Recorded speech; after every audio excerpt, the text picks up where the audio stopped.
fourth and final principle for resolving conflict effectively is support your partner. There's a fundamental difference of attitude between expecting our partner will meet all of our needs and focusing on meeting our partner's needs.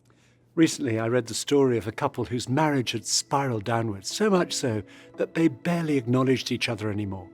Years of conflict had all but killed their marriage. One day, the husband broke down in the shower. He realized there was nothing he could do to change his wife.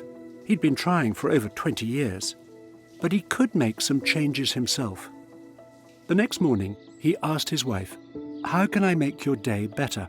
She was very surprised and quite suspicious at the sudden change. So she tested him. She asked him to clean the kitchen, which he did. The next morning, he asked her the same question. "How can I make your day better?" "Clean the garage," she replied. It was a big job and he had a busy day, but he did as she asked. The following day, he asked her again, "How can I make your day better?"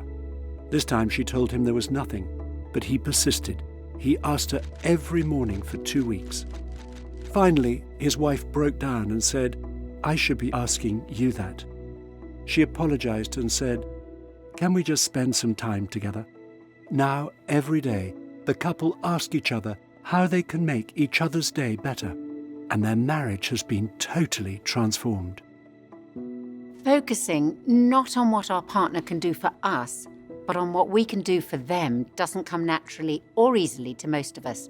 And for Nikki and me, it's one of the areas where our shared faith has made a big difference in our marriage. We both became Christians after going out for nearly 2 years, and a lot changed in our relationship as a result.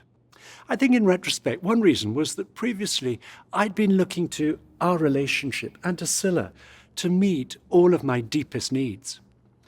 As I started looking to God for those needs to be met, it brought about a big change in our relationship.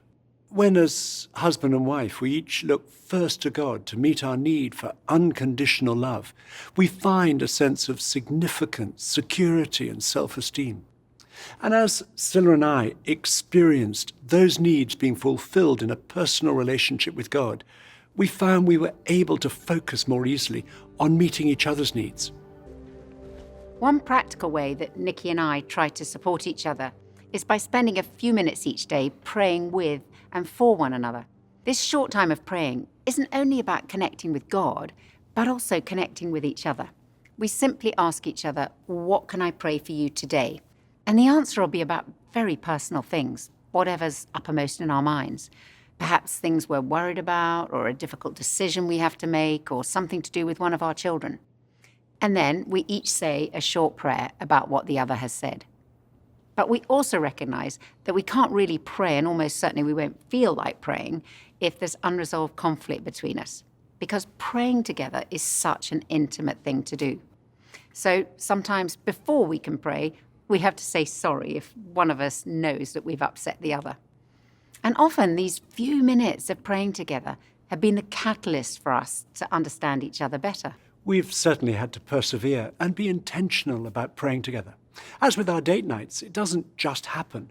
We've had to plan this into our lives and make it a habit.